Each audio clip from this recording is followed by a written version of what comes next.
네, 여러분 안녕하세요. 전자신문의 웨비나 전문 방송 올쇼TV에서 오늘 행사 진행을 맡게 된 네이버 비즈니스 플랫폼 김수빈입니다. 만나 뵙게 돼서 반갑습니다. 박수 박수. 네.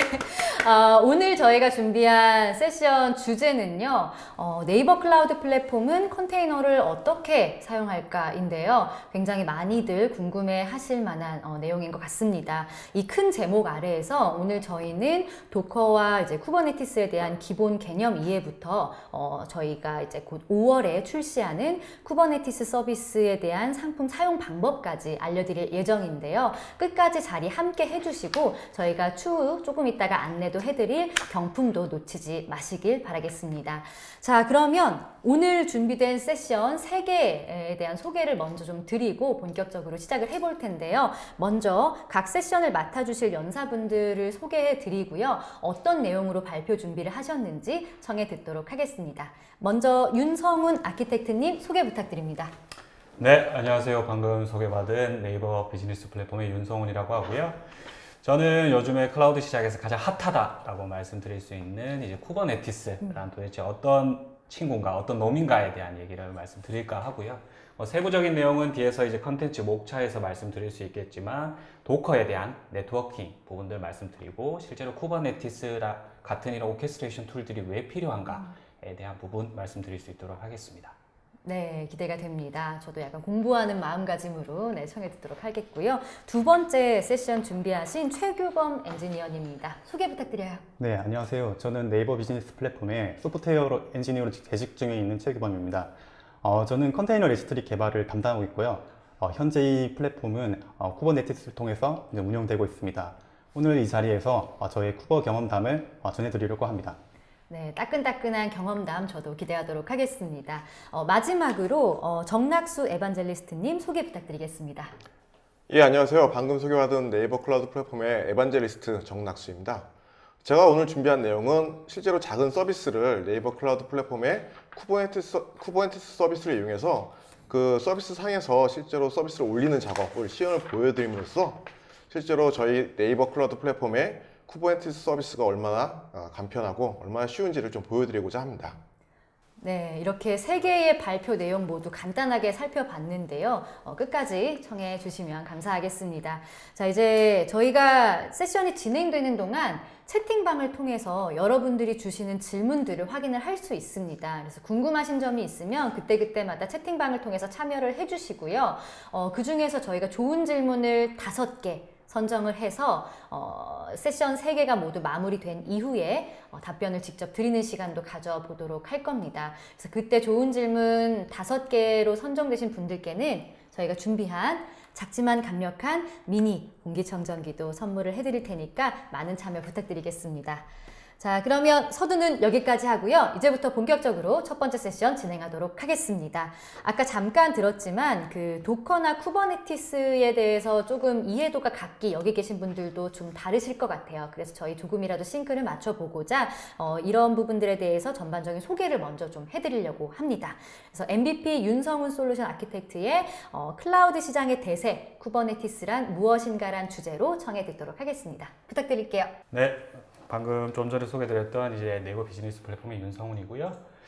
제가 오늘 말씀드릴 부분은 잠깐 소도에서 말씀드렸다시피 이제 도커에 대한 네트워킹에 대해서 이제 잠깐 말씀을 드릴까 하고요. 그리고 쿠버네티스와 같은 이런 오케스트레이션 툴들이 기존에 도커만을 이용해서도 이제 충분히 서비스를 구성하실 수 있었는데 왜 이런 오케스트레이션 툴들까지 필요한가에 대한 부분들 이제 말씀을 드릴까 합니다. 예전에 뭐 학창 시절 때 다 뭐 수학 공부들 다 하셨을 거고요. 수학책 사면 제일 처음에 늘상 있었던 부분이 이제 집합이었던 걸로 기억이 됩니다. 그래서 나는 집합은 천재인데 딴 거는 잘 모른다 라는 말씀도 하는 분들이 굉장히 많았었는데요. 뭐 컨테이너나 최근에 나오는 쿠버네티스와 같은 이런 오케스트레이션 툴 관련 책을 사시면 제일 첫 장에 나오는 게 지금 보고 계신 것처럼 이제 VM과 컨테이너에 대한 비교일 거라고 생각이 됩니다. 그래서 저도 한번 넣어봤고요. 왼쪽 그림이 실제 VM인 거고 이제 오른쪽 그림이 이제 컨테이너입니다. 그림상 봤을 때 이제 가장 큰 차이점이라고 하면 실제로 이제 하이퍼바이저라는 중간 레이어의 유무가 될 것 같고요. 이 하이퍼바이저라는 놈은 실제로 피지컬 머신이 가지고 있는 이 피지컬 리소스를 게스트 OS, 즉 VM이 사용할 수 있는 가상화된 리소스로 이제 변환해주는 중간 레이어라고 생각을 해주시면 됩니다. 그래서 이 VM들은 이제 하이퍼바이저 위에서 뜨게 되고요. 각각 VM마다 이제 게스트 OS를 가진 상태로 뜨게 됩니다. 그에 반해서 컨테이너의 경우에는 실제로 호스트 OS 위에 하이퍼바이저라는 중간 레이어가 존재를 하지 않고요.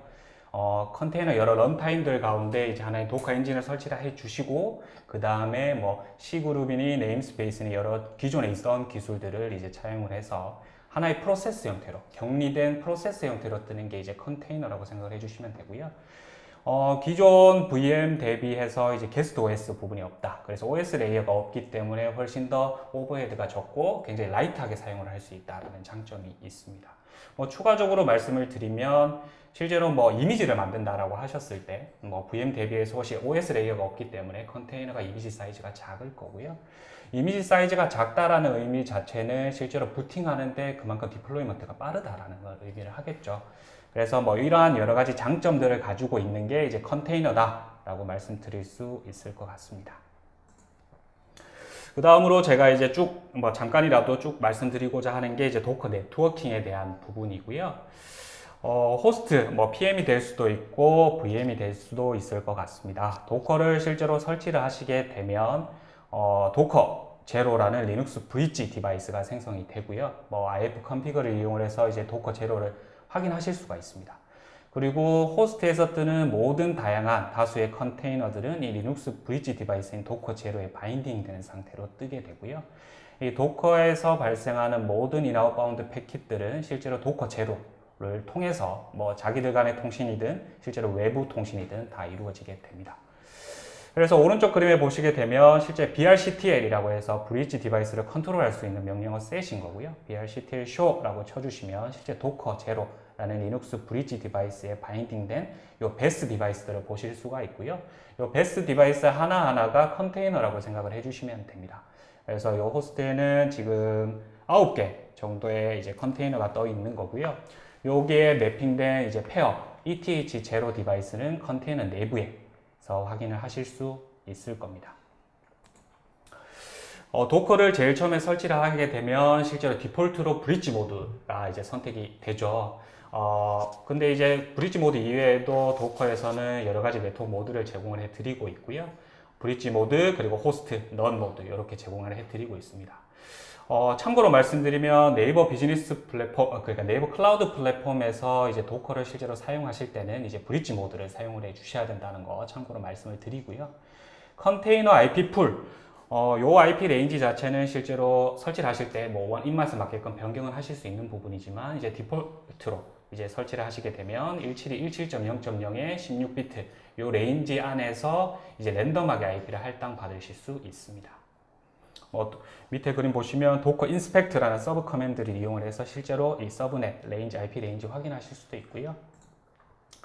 앞서 잠깐 설명드렸다시피 도커 제로 모든 동일 호스트에 이제 디플로이먼트 되는 컨테이너들의 디폴트 게이트웨이 역할을 하는 친구입니다.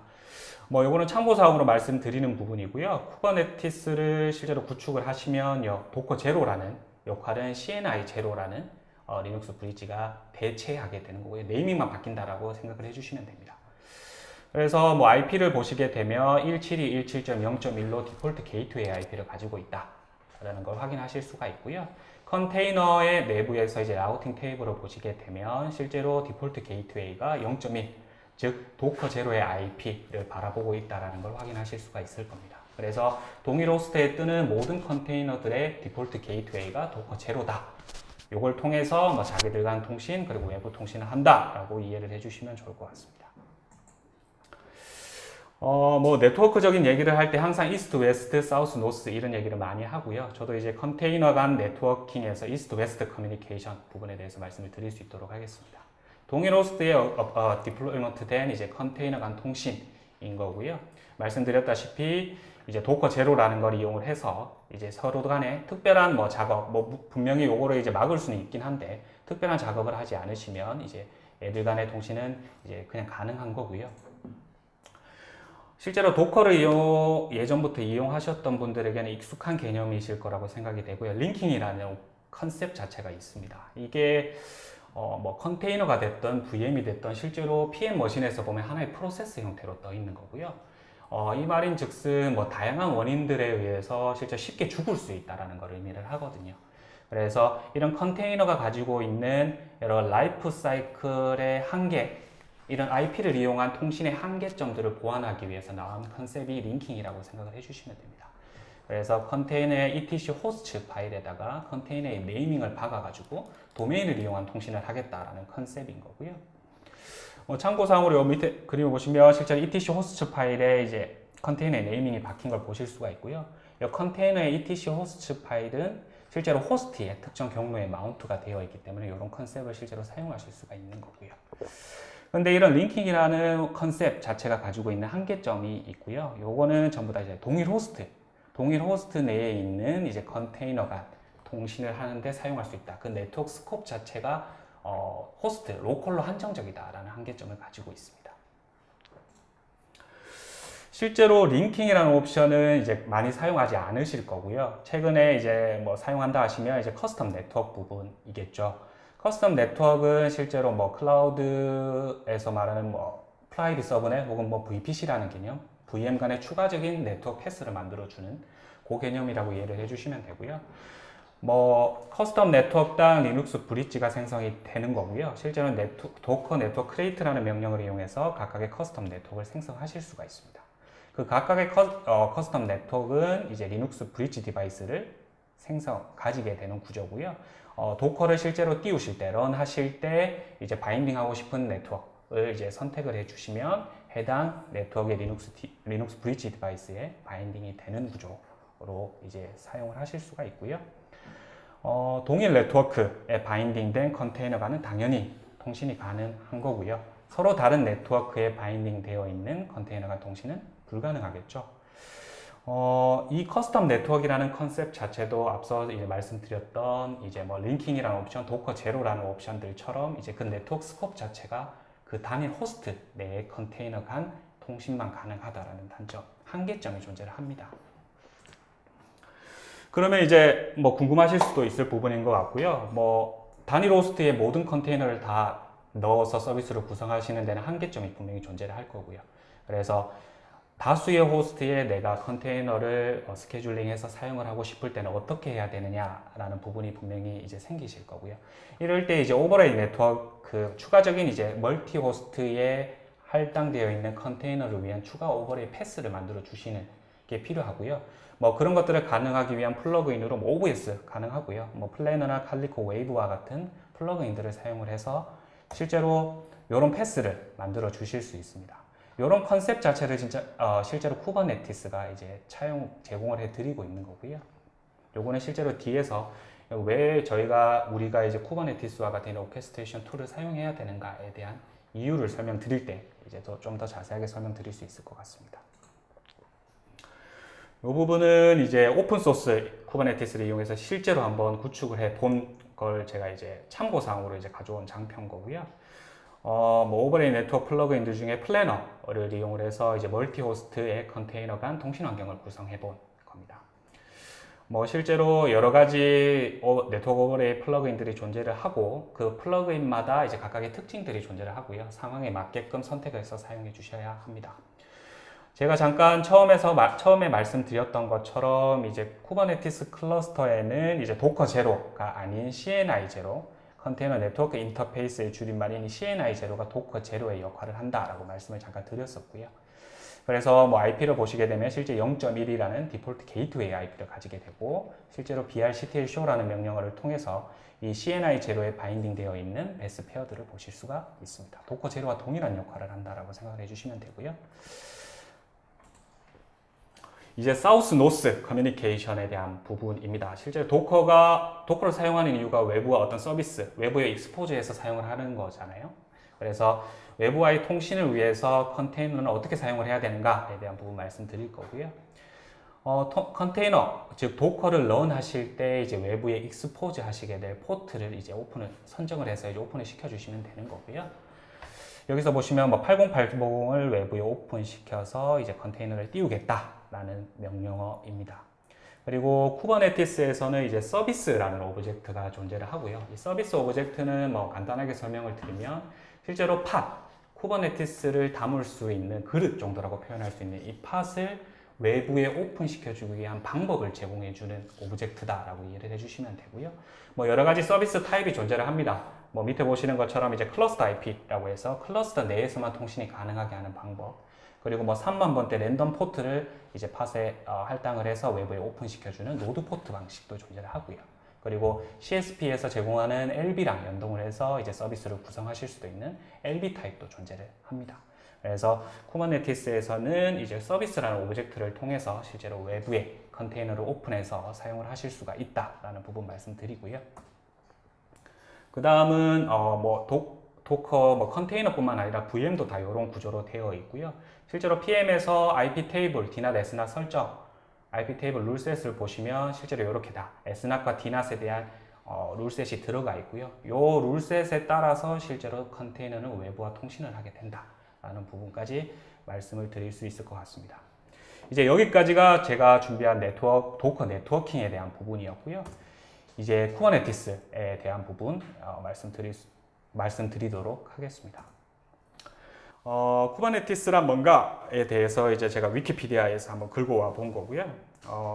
한번 보면 실제 오픈 소스인 컨테이너 오케스트레이션 시스템이다 라고 되어 있고, 호스트들 간의 어플리케이션 컨테이너들을 오토메이팅, 자동으로 디플로이먼트 하거나 스케일링 하거나 오퍼레이션 할 수 있는 플랫폼이다 라고 적혀 있습니다. 그래서 요거를 한 문장으로 정리를 하자면 실제로 쿠버네티스란 멀티 호스트에서 디플로이먼트 된 이런 컨테이너들을 자동으로 관리할 수 있는 매니지먼트 툴이다 라고 생각을 해주시면 좋을 것 같습니다. 쿠버네티스의 아키텍처, 구성 요소의 부분이고요. 쿠버네티스 클러스터 같은 경우에는 마스터, 굉장히 중요한 컴포넌트들이 들어가 있는 마스터와 실제로 팟이라는 개념의 컨테이너가 위치하는 워커 노드, 미니언 노드라고 예전엔 불렀었고요. 최근에는 노드라고만 부르고 있고요. 이런 워커 노드로 구성이 되어 있습니다.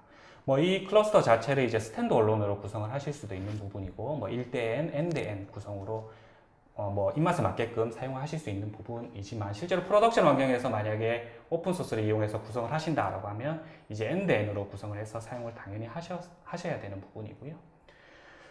마스터 노드에 보면 실제로 모든 사용자들에 대한 요청을 처리하는 프론트엔드 서버인 API 서버가 존재를 하고요. 그 다음에 내가 지금 생성하고자 하는 컨테이너를 어느 호스트, 어느 노드에 위치시킬 건가에 대한 정보를 이제 사전에 가지고 이제 스케줄링 해주는 스케줄러도 마스터 노드에 있습니다. 그리고 클러스터에 대한 여러 설정 값들을 컨트롤 하실 수 있는 컨트롤러 매니저도 있고요. 제일 중요한 컴포넌트가 이제 마스터의 etcd라는 컴포넌트고요. 실제로 요거는 클러스터 전체의 상태 값들을 저장하는 키밸류 저장소고요. 실제로 오픈 소스를 이용해서 쿠버네티스를 구성을 하신다라고 하셨으면 이 etcd에 대한 관리 포인트가 굉장히 클 거라고 생각이 됩니다. 실제로 마스터 내에 etcd를 그대로 두고 클러스터링을 할 건가, 아니면 etcd의 전용 노드를 둬서 클러스터링 할 건가, 그리고 여기에 대한 보안은 어떻게 할 건가, 이런 운영 관리적인 포인트들이 굉장히 많은 부분이고요. 근데 저희 네이버 클라우드 플랫폼에서 제공하는 이제 완전 관리형 쿠버네티스 상품을 이용을 하시면 이런 부분에 대한 걱정은 안 하셔도 된다라고 말씀드릴 수 있을 것 같고요. 그리고 이제 워커노드 보시면 큐브렛이라고 해서 마스터와 연결고리 역할을 해주는 친구고요. 쿠베 프록시라 그래서 실제로 아까 말씀드렸던 컨테이너가 담기는 이 팟을 외부로 오픈시켜줄 때 이제 매개체 역할을 하는 프록시 역할을 해주는 친구도 존재를 합니다. 그래서 실제 팟은 외부랑 이제 소통, 커뮤니케이션을 할 때 이제 서비스라는 오브젝트를 이용을 해서 이제 통신을 하게 된다라고 앞서서 말씀드렸었고요. 그리고 사용자는 실제 큐베 CTL이라고 해서 이제 쿠버네티스 클러스터를 관리할 수 있는 커맨드 셋이고요. 명령어 셋인 쿠베 CTL을 이용해서 이제 컨트롤 하시거나 아니면 쿠버네티스 대시보드를 이용을 하셔가지고 쿠베 클러스터를 관리하실 수 있습니다. 이 부분은 제가 앞서 설명드렸던 각 노드별 이제 각 컴포넌트들에 대한 설명이고요. 요거 같은 경우는 저희가 추후에 이제 장표를 공유해 드릴 거고 한 번씩 읽어보시면 충분히 이해가 가능하실 거라고 생각이 되고, 앞서 이제 제가 아키텍처를 보면서 이제 설명을 좀 드렸던 부분입니다. 그러면 이제 제일 중요하다고 말씀드릴 수 있는 왜 이런 컨테이너 오케스트레이션 툴들이 필요한가? 난 도커만 쓰고 싶은데 왜 추가적인 공부까지 하면서 이걸 써야 되느냐에 대한 물음에 대한 답변을 좀 드리고자 하고요. 제가 여러 가지 수많은 이유들 중에 한 4가지 정도 뽑아봤습니다. 앞서서 이제 도커에 대한 네트워킹 부분에서 설명드렸다시피 이제 멀티 호스트, 단일 호스트의 서비스는 커지고 컨테이너 개수는 많아지고 이제 단일 호스트의 그 많은 컨테이너들을 수용할 수 없게 되는 상황이 올 거고요. 그러면 당연히 이제 멀티 호스트의 컨테이너를 스케줄링해서 서비스를 구성을 하셔야 되는데, 말씀드렸다시피 도커만을 이용을 하면 그 멀티 호스트에 스케줄링된 디플로이먼트된 컨테이너 간 패스, 유기적인 네트워크 연결은 안 되는 거고요. 그래서 앞에서 설명드렸던 뭐 도커 제로나 링크 커스텀 네트워크를 통해서는 실제 네트워크 스콥 자체가 그 단일 호스트였다라고 말씀을 드렸습니다.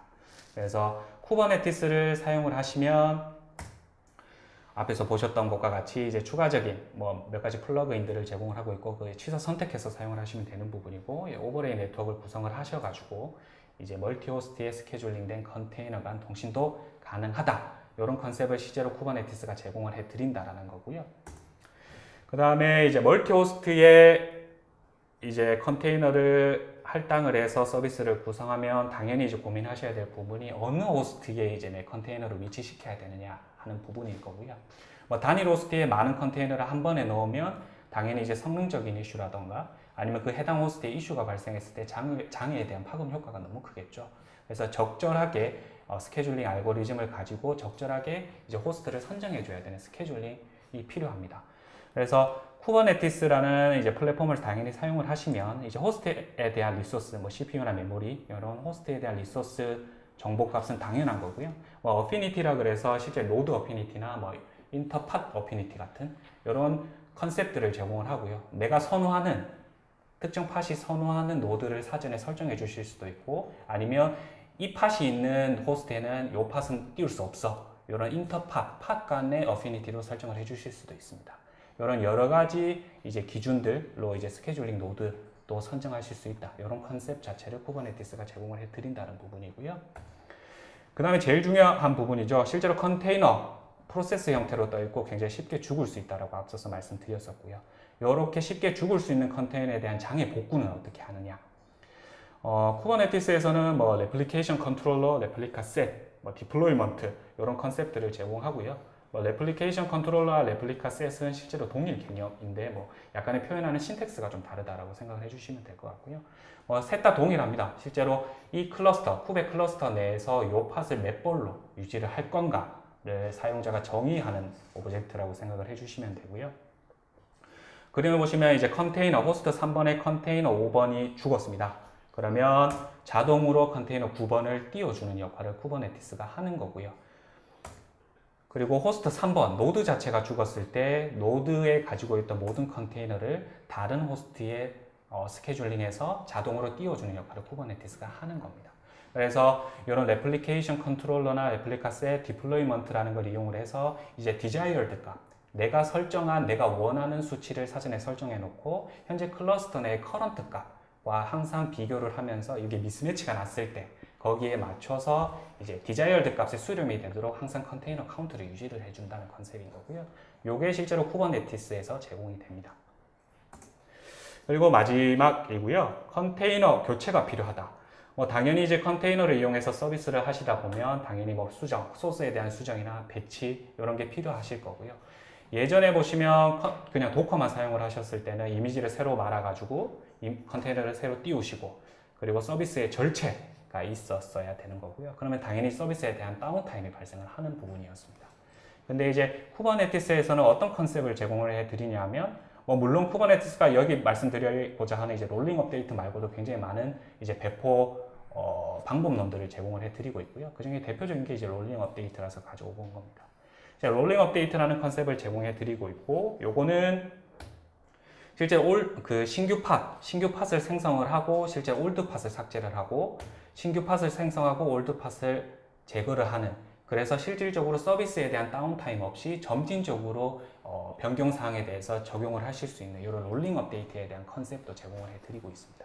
그래서 기존의 도커만을 이용을 해서 서비스를 구성함에 있어서 뭐 배치가 필요할 때, 배포가 필요할 때 다운타임이 발생했었던 부분, 이런 부분에 대한 이런 한계점들에 대한 대안을 쿠버네티스가 이제 제공을 해드릴 수 있다라는 부분이고요.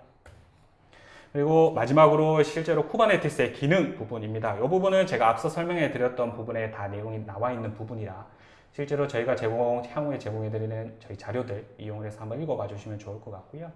그래서 제가 세션을 마무리하면서 이제 마지막으로 드리고 싶은 말씀은 실제로 쿠버네티스라는 걸 이해를 하기 위해서 사전에 도커에 대한 이해가 반드시 필요하다라고 저 개인적으로는 생각을 하고 있고요. 그리고 도커만을 이용해서 서비스를 구성함에 있어서 여러 한계점들이 존재를 했었고 그런 한계점들에 대한 대안을 지금 오늘 소개시켜드렸던 이제 쿠버네티스라는 이런 오케스트레이션 툴을 이용해서 이제 해결할 수 있다라는 말씀을 드리고자 합니다. 네, 발표 감사합니다. 네네. 네, 약간 인터넷 강의 듣는 느낌이었어요. 강사분이. 강사분이요? 네, 정말 딱 네. 깔끔한 발표 감사드리고요. 네네. 들으면서 좀 궁금했던 부분이 있는데 네네. 제 컨테이너도 VM처럼 리소스를 좀 제한해서 사용을 할 수 있는지가 좀 궁금한데요. 정말로 열심히 들으신 것 같아요. 네. 실제로 굉장히 많은 분들이 궁금해 하시는 주제, 질문일 것 같고요. 실제로 저도 많이 이런 질문을 많이 받았었고요. 컨테이너도 실제로 VM처럼 플레버라고 하죠. 사양에 대한 선택, 그 사용할 수 있는 리소스에 대한 제한을 두실 수가 있고요. 뭐 CPU나 메모리 그리고 뭐 디스크 I/O 같은 이런 리소스들에 대해서 실제로 도커를 런하실 때 그런 옵션 값들을 줘서 이제 디플로이먼트 하실 수 있습니다. 그리고 쿠버네티스에서 이제 제가 잠깐 말씀드렸던 이제 컨테이너를 담는 그릇이라고 표현했던 이 팟을 띄우실 때도 이제 스펙에 이제 리밋이라는 옵션을 주실 수가 있고요. 이 리밋에 이제 주는 리소스에 대한 설정값만큼 실제로 호스트에서 그 팟이 땡겨 쓸 수가 있는 거거든요. 그래서 뭐 VM처럼 컨테이너도 실제로 리소스에 대한 제한값들, 리미테이션을 주실 수 있다라고 말씀드릴 수 있을 것 같습니다. 네, 들으면 들을수록 안 쓸 이유가 없을 것 같아요. 네, 네, 그쵸. 편리한 점들이 정말 많은 것 같고 그래서 왜 개발자분들 사이에서도 뭐 클라우드 사이에서도 그 쿠버네티스가 핫할 수밖에 없는 이유 오늘 확인할 수 있었습니다. 발표 감사드립니다. 네, 지금 채팅방에 굉장히 많은 질문들이 올라오고 있는데요. 저희가 열심히 답변 드리고 있는데 혹시라도 내 답변에는 내 질문에는 왜 답변을 안 해주지라고 아쉬워하지 않으셔도 될 것 같아요. 저희가 이거는 무조건 다 차곡차곡 잘 챙겨서 별도에라도 질문 답변 드릴 수 있도록 할 테니까요. 계속해서 참여는 열심히 해주셨으면 좋겠습니다. 자, 이어서 두 번째 세션 소개를 해드릴 차례입니다. 이번 행사의 주제이자 또 핵심 내용이라고 할 수 있겠는데요. 네이버 클라우드 플랫폼의 개발자들은 컨테이너를 어떻게 활용하고 있을까라는 주제로 발표를 준비해 주신 최규범 엔지니어님 소개해 드리겠습니다. 안녕하세요. 안녕하세요. 네. 긴장 많이 되시나요? 네, 아까도 굉장히 많이 준비 많이 하셨는데 제가 오늘 아까 발표 준비하신 내용 살짝 들어보니까 이 쿠버네티스를 사용해서 출시하신 네이버 클라우드 플랫폼의 상품이죠. 이제 컨테이너 레지스트리 개발기를 준비를 하셨는데 이 상품에 대한 애정과 관심이 정말 대단하다고 제가 들었습니다. 그런 개발 후기를 좀 공유하게 된 이 자리에 서신 소감 어떠신가요? 네, 컨테이너 레지스트리는 컨테이너 에코시스템의 핵심적인 부분입니다. 제가 여기에 개발에 참여하게 돼서 참으로 기쁘고요. 또 상품 출시하게 돼서 정말 기분이 좋습니다. 또한 제가 이 자리를 빌어서 저의 쿠버네티스 이제 사용 경험기를 여러분들께 공유해 드릴 수 있어서 정말 기쁘게 생각하고 있습니다. 네, 오늘 또 사이사이에 또 그 깜짝 퀴즈가 하나 준비가 되어 있다고요. 네. 그러면은 이 최규범님께서 준비해주신 발표를 최대한 이제 꼼꼼하게 잘 챙겨 들으시고 퀴즈를 맞추시면 저희가 또 준비한 상품도 드리고 있으니까 끝까지 집중해 주시면 감사드리겠습니다. 그러면 규범님 발표 준비해 주신 거 시작해 주시죠. 네, 안녕하세요. 네, 저는 네이버 비즈니스 플랫폼의 소프트웨어 엔지니어로 근무하고 있는 최규범입니다. 컨테이너 레지스트리 상품 개발을 담당하고 있습니다. 두 번째 세션인 네이버 클라우드 플랫폼의 개발자들은 컨테이너를 어떻게 사용하고 있을까라는 주제로 저희 쿠버네티스 경험담을 전해드리고자 합니다. 제가 준비한 컨텐츠는 다음과 같습니다. 먼저 제가 개발에 참여한 컨테이너 레지스트리 상품에 대해서 전해드리려는데요. 이 상품은 현재 쿠버네티스를 이용하여 서비스되고 있습니다. 저희 이제 또 쿠버네티스 경험담 공유 이전에 해당 상품에 대한 간단한 소개와 개발 목표를 말씀드리고 이어서 쿠버네티스를 이용한 활용기를 전해드리고자 합니다. 특히 이제 쿠버네티스의 앱 배포와 앱 노출 개념이죠. 디플로이먼트, 서비스, 인그레스에 대한 설명을 드리고자 합니다. 저도 이러한 개념을 접하고 사용해 보면서 좀 처음엔 적응이 안 돼가지고 좀 이해에 많은 시간이 들었는데요. 이런 개념을 적용하면서 이제 앱 배포와 앱 노출에 들었던 수고를 좀 덜고 좀 더 개발에 집중할 수 있어서 참 만족도가 높았던 것 같습니다. 이 세 가지 개념을 설명드리고 끝으로 랩업을 마지막으로 세션을 마무리하겠습니다. 네, 쿠버네티스 설명 이전에 네이버 클라우드 플랫폼의 컨테이너 레지스트리의 특징에 대해서 설명드리고자 합니다. 아래 그림에 이제 제가 설명하고자 한 내용이 담겨 있는데요. 이제 이 상황은 개발자가 자신의 개발 환경에서 컨테이너 이미지를 생성하고 이를 운영 환경에 배포하고자 하는 상황을 그리고 있습니다. 개발 환경의 이미지를 이제 운영 환경으로 이제 옮겨야 되는데 이 경우 사용될 수 있는 중간 매개체가 컨테이너 레지스트리입니다. 이와 같이 자신의 프라이빗한 도커 이미지를 컨테이너 레지스트리에 올려놓으면 원격의 도커 클러스터 어디든 쉽게 배포할 수 있으며 이제 이를 통해서 간편한 서비스 프로덕션이 가능해집니다. 네, 또한 이제 클라우드에 이제 이 이미지들이 안전하게 보관되어 가지고 스토리지에 대한 고가용성 그리고 확장 같은 이런 관리 포인트는 이제 알아서 해주기 때문에 이러한 고민거리 또한 이제 덜어내실 수가 있습니다. 또 마지막으로 이제 인증 접근 권한을 말씀드리고 싶은데요. 보통 이제 운영 환경에서는 컨테이너 레지스트리부터 이미지를 이제 읽기 작업만 수행하고 이제 특별히 쓰기 작업을 하는 일은 거의 없는데요. 이와 같이 이제 운영 환경에서는 이제 리드 올리 권한만 있는 서버 어카운트 계정을 생성하여 이용하시는 경우에는 좀 이러한 이제 인증기 탈취 같이 이제 이렇게 벌어질 수 있는 문제를 또 최소화하실 수 있습니다. 또 마지막으로 말씀드리고 싶은 내용은 이러한 컨테이너 레지스트리를 본인이 직접 이제 구축해서 이제 퍼블릭하게 운영하시려는 케이스인데요. 이 경우에는 이제 뭐 TLS 인증서도 이제 사셔야 되고 도메인도 구입하셔야 되고 그리고 여기에 대한 뭐 기간 만료 등에 대한 어떤 관리 포인트가 발생하는데요. 네이버 클라우드 플랫폼의 컨테이너 레지스트리를 이용하면 이러한 문제 없이 손쉽게 컨테이너 레지스트리 이미지 저장소를 구축할 수가 있습니다. 네, 여기까지 컨테이너 레지스트리 상품 홍보를 짤막하게 드렸고 이제 본론으로 넘어가 보겠습니다. 네, 컨테이너 레지스트리 상품은 다음에 4가지를 목표를 가지고 개발되었습니다. 첫 번째로는 마이크로 아키텍처의 도입인데요. 컨테이너 레지스트리 애플리케이션을 한 덩어리 만드는 것이 아니고 기능별로 세분화하여 분리하고자 하였습니다. 이를 통해서 이제 기능 중심 확장성과 그리고 컴포넌트의 재사용성을 좀 목표로 하였습니다. 네, 두 번째로는 이제 리소스의 유연한 사용입니다.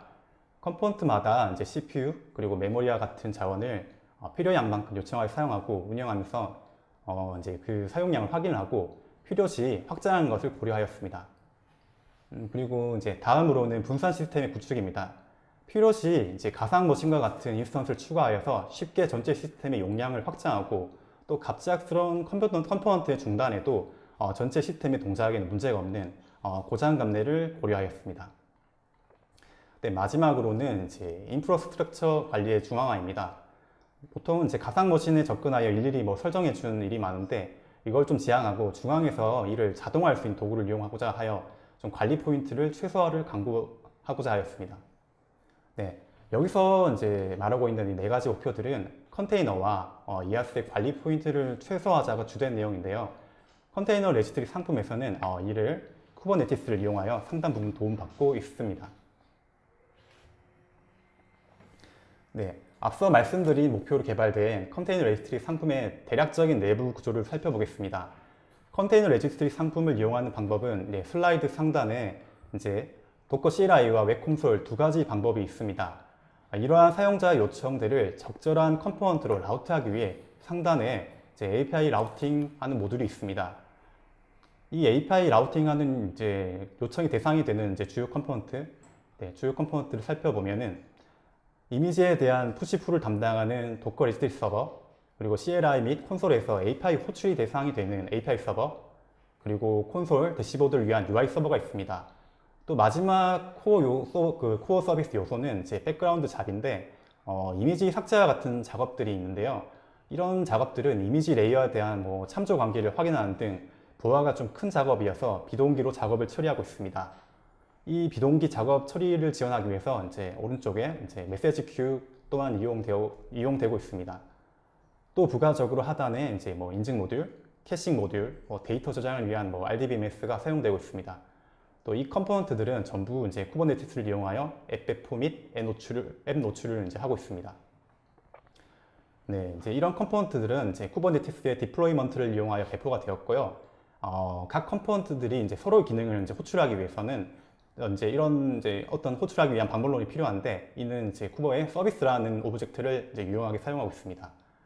그리고 이제 외부에서 이제 어떤 코어 서비스 컴포넌트에 접근하기 위해서 이제 위에서 이제 API 라우팅 기능을 이용하고 있다 말씀을 드렸는데요. 이는 이제 인그레스를 이용하여 이제 라우팅 규칙을 이제 입력하여서 이제 사용을 하고 있습니다.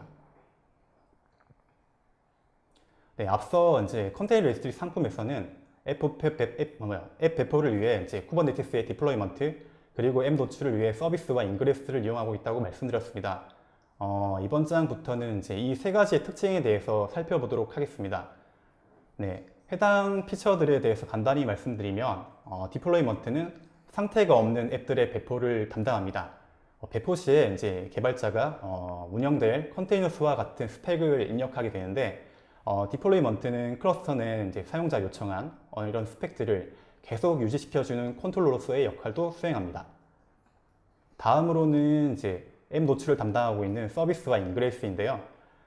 이제 서비스는 이제 클러스터 내의 이제 앱들을 클러스터 내부 혹은 외부에 노출시키는 역할을 수행합니다. 클러스터 내부에는 파드들에 대한 이제 접근할 수 있는 매개체로 서비스가 이용될 수 있는데요. 특히 서비스의 이름은 이제 클러스터 내 DNS-A 레코드로 동작하여 컴포넌트 간 어떤 서비스 참조가 필요할 때 서비스 디스커버리에 이제 도움이 됩니다. 네, 마지막 요소인 이제 인그레스는 외부 리퀘스트를 클러스터 내 적합한 서비스로 라우팅하고 싶을 때 쓰이는 개념인데요. HTTP의 리퀘스트의 호스트 및 URL 패스 기반 라우팅을 이를 통해 이제 손쉽게 설정할 수가 있습니다. 컨테이너 레지스트리 상품은 이제 여기서 말씀드리는 세 가지 요소를 통해서 앱 배포 및 앱 노출을 하고 있으며, 이를 통해 이제 현재 안정된 서비스를 제공하고 있습니다. 네, 지금까지 소개된 장표에서 이제 컨테이너 레지스트리라는 상품을 쿠버네티스를 통해서 이제 환경을 구축하셨다고 하셨는데, 네. 실제로 쿠버네티스를 사용을 하는 것과 네. 안 하는 것, 효율 차이가 진짜 큰가요? 네, 수빈님의 질문에 대해서 이제 다음 장을 통해서 이제 설명드리고자 합니다. 네. 만약에 제가 이제 쿠버네티스를 사용하지 않았다면 겪었을 기존의 이제 레거시한 환경과의 비교를 해볼 텐데요. 기존의 환경에서는 이제 앱 배포를 위해 뭐 직접 VM들에 일일이 접근하여 신규 버전을 배포해야 했을 것이고, 또 무중단 서비스를 위해 가지고 이제 기존 앱들을 종료하고 이제 새 버전을 구동시키고 또 정상적으로 구동하는지 확인하는 등의 복잡한 과정을 겪었을 것 같네요. 근데 이에 반해서 쿠버네티스 환경에서는 디플로이먼트를 이용하여 자기가 원하는 수만큼의 파드만 입력하면 후보가 이를 자동으로 스케줄링하여 배포를 담당하므로 수동으로 제가 할 수 있는 뭐 이런 작업들을 최소화할 수 있었고요. 또 제공하는 롤링 업데이트를 통해 무중단 배포 또한 매우 간편해졌습니다. 네. 또 이제 이렇게 배포한 앱들을 노출한 경우에도 후보가 굉장히 유용했는데요.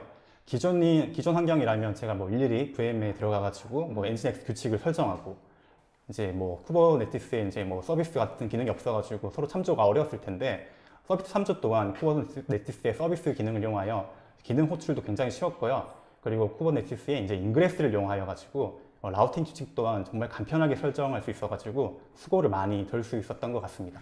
네. 네, 정리하면은 이제 기존 레거시 환경 작업에서는 뭐 앱 배포와 앱 노출에 굉장히 많은 이제 수동 작업이 필요한데, 이제 그래서 또 많은 관리 포인트가 발생할 수밖에 없고요. 근데 이에 반해 이제 쿠버네티스는 상당 부분 이제 자동화가 가능하여 정말 핵심인 우리의 앱 개발에 집중할 수 있게 됩니다. 네, 아무래도 개발 업무 자체가 리소스는 다 회사가 한정된 리소스를 갖고 있잖아요. 이제 네. 그래서 늘 바쁜 그런 일정을 늘 소화하고 계시는데, 이 쿠버네티스를 통해서 많은 효율을 얻으셨다고 하니까 조금 더 자세히 알고 싶네요. 네, 이제부터는 이제 쿠버네티스를 어떻게 활용하였는지 구체적으로 알아보는 시간을 또 갖도록 하겠습니다. 부탁드릴게요. 네, 앞서 앱4에 사용되는 쿠버네티스의 개념이 디플로이먼트라고 설명을 드렸습니다. 디플로이먼트는 상태가 없는 앱을 컨테이너 집합인 파드 단위로 배포할 때 사용하는 개념인데요. 아래에 보이시는 그림과 같은 상황을 가정해 보겠습니다. 개발자는 자신의 앱을 배포하기 위해서 쿠버네티스에 배포할 컨테이너 이미지와 파드 수에 대한 스펙을 작성합니다. 이는 클러스터 내에 유지되어야 될 기대 상태인데요. 쿠버는 이 스펙을 파싱하여 디플로이먼트와 리플리카 셋을 만듭니다. 리플리카 셋이 실제 사용자가 지정한 버전의 수와 파드 배포를 담당하며 디플로이먼트는 앞서 말씀드린 레플리카 셋에 대한 업데이트 및 롤백의 관리를 수행합니다. 네, 레플리카 셋은 또 파드를 배포하는 것 외에도 구동 중인 파드의 수를 개발자가 요청한 스펙에 맞게 유지하는 역할도 수행을 합니다. 또 정상적으로 구동되고 있지 않은 파드를 제거하고 새로 스케줄링하는 방식을 통해서 정상 파드의 수를 일정하게 유지시켜주는 셀프 힐링의 방법이 사용이 되는데요. 여기에 대한 설명을 다음 장에서 이어나가도록 하겠습니다. 네, 앞서 언급드린 정상 파드의 수, 즉 개발자의 기대 상태를 유지하는 방법인 셀프 힐링, 자가 치료를 설명드리겠습니다. 간단히 말해 정상 상태가 아닌 파드를 종료시키고 파드를 새로 생성하여 정상 상태의 수가 일정하게 유지되도록 하는 방법인데요. 이 파드가 정상 상태에 있는지 확인하기 위해 주기적으로 헬스 체크하는 방법을 제공하고 있습니다. 아래 보이시는 라이브니스와 레드니스 프로브 두 가지 방법이 있는데요. 라이브니스는 컨테이너 상태를 확인하여 응답이 있는지 없는지 체크하는 방법이고요. 응답이 없다면 컨테이너를 종료시켜 버립니다. 그러면 아까 말씀드렸던 대로 레플리카 셋이 사용자가 전달한 파드의 수에서 하나가 줄었으니 리스케줄링하여 하나를 구동시키겠죠? 네, 이를 통해서 클러스터 내 정상 상태 파드의 수를 유지시킵니다. 네, 다른 하나인 레디니스 프로브, 네, 중요한 거죠. 네, 컨테이너가 서비스 가능한 상태인지 확인하는 방법이고요. 실패 시 파드를 사용할 수 없다고 판단하여 쿠버네티스의 서비스와 같은 엔드포인트에서 해당 파드의 IP를 제거하여 앱 노출에서 제외시킵니다. 이를 통해 애플리케이션 운영의 안정성을 높일 수가 있습니다. 네, 두 프로브 모두 상태를 체크하는 타입으로 쉘 커맨드를 통해 엑시트 코드를 확인하는 방법, HTTP 요청을 통해 리스폰스의 스테이터스를 확인하는 방법, 또 지정된 포트가 있는지 확인하는 TCP 프로브 방법 등이 있습니다. 네, 테이블 옆에 YAML 컨테이너 레지스트리 상품에서 사용하고 있는 레디니스 프로브 예를 가지고 와봤는데요. 네, YAML 형태로 작성되어 있으며 간단히 적혀 있는 내용을 좀 설명을 드리면은 체크 타입으로 HTTP를 사용하고 있고요. 정의된 5001번 포트를 주기적으로 디버그 헬스 패스에 겟 요청을 보내 스테이터스를 확인하고 있습니다. 앱에 문제가 생길 경우 해당 패스에 대한 스테이터스 반환 값으로 200대가 아닌 값이 오면은 쿠버네티스 서비스 엔드포인트에서 해당 파드는 제외되므로 다른 파드들로 정상 운영을 좀 기대할 수 있게 됩니다. 네, 이번 장에서는 쿠버네티스에서 신규 버전의 컨테이너를 배포하는 기법에 대해서 설명드리고자 합니다. 신규 버전의 배포가 실제 기존의 운영 중인 서비스의 중단을 유발해서는 안 되겠죠. 쿠버에서는 이를 롤링 업데이트하는 방식으로 무중단 배포를 제공하고 있습니다. 아래 그림을 보실게요. 네, 아래 그림에는 버전 1의 앱에서 신규 버전인 버전 2로 배포하는 과정을 그리고 있는데요. 리플리카 셋을 통해 버전 1이 배포되어 있을 때 디플로이먼트는 신규 버전인 버전 2 배포를 위한 레플리카 셋을 추가로 생성합니다. 그리고 나서 기존 버전을 관리하고 있던 레플리카 셋의 파드 수를 점진적으로 줄이고 새 레플리카 셋의 파드를 늘리는 방식으로 버전 2로 교체해 나가는데요. 아래 그림에 파드 앱 노출을 담당하는 서비스도 신규 버전으로 점점 옮겨가서 외부에서 볼 때는 앱의 기능 중단 없이 배포가 이루어지게 됩니다. 또 이러한 업데이트들은 버전 관리가 되는데요. 히스토리를 확인할 수가 있고 또 필요시에 이전 버전으로 롤백도 손쉽게 가능합니다. 네, 이번 장은 제가 정말 유용하게 사용하고 있는 쿠버네티스의 컨피그 맵이라는 개념을 설명드리고자 합니다.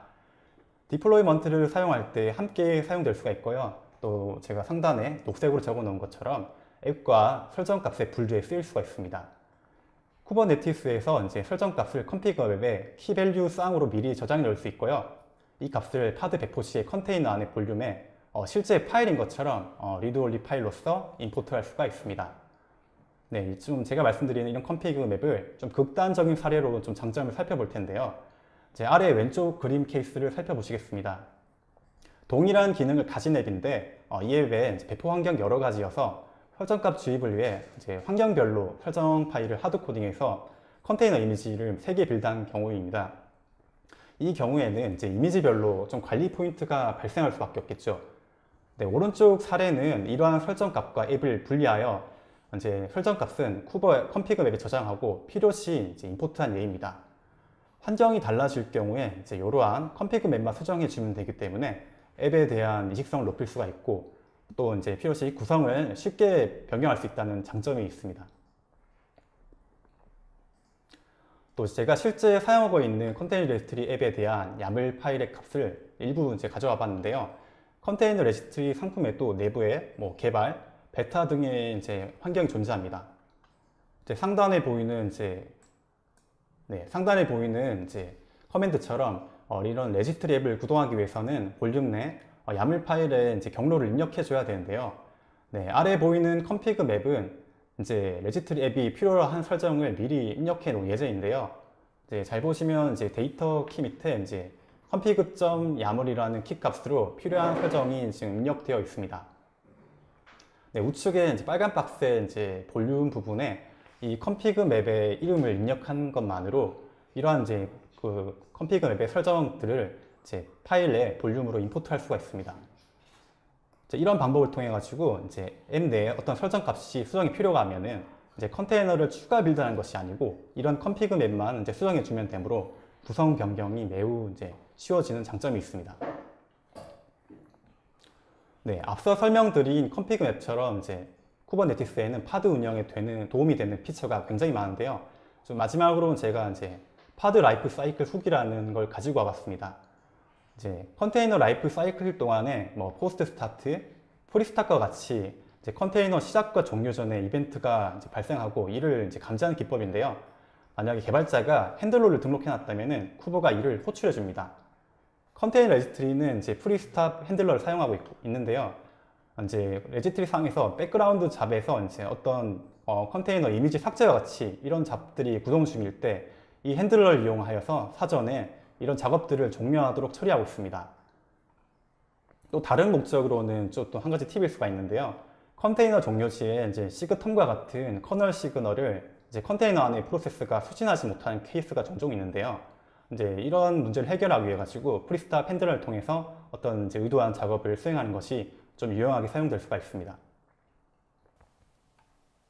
네, 제가 여기서 깜짝 퀴즈를 하나 내고 이제 네, 다음을 진행하도록 하겠습니다. 드디어 퀴즈가 나오는군요. 네. 자, 지금 화면에 나오는 것처럼 채팅방에 가장 먼저 다음에 나올 질문에 대한 답을 올려주신 분들께는 무엇을 드린다고요, 규범님? 공기청정기를 이제 드리도록 하겠습니다. 네, 공기청정기 드리도록 하겠습니다. 그러면은 준비하신 퀴즈를 직접 읽어주시는 거죠? 네. 네, 자 그러면 참여자분들께서도 준비하시고 자 내주세요.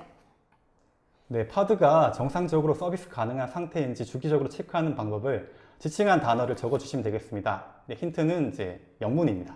네, 영문 단어로 파드가 정상적으로 서비스가 가능한지 이제 주기적으로 체크하는 방법. 아까 규범님께서도 약간 인식을 하셨는지 요거 중요하죠 라고 짚었던 기억이 납니다. 예, 지금 채팅창을 통해서 올려주시면 저희가 확인할게요. 네. 자, 실시간으로 받고 있습니다. 일단은 오늘 발표하시면서 준비하신 퀴즈가 요거 딱 하나인 거죠.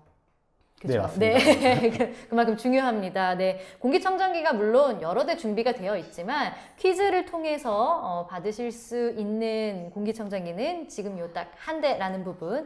네, 네, 지금 한 분이 네 올려주셨는데 요거는 답이 아닙니다. 라이브니스라고 올려주셨는데요. 요거는 답이 아니고요. 자, 저희 얼마 안 남았습니다.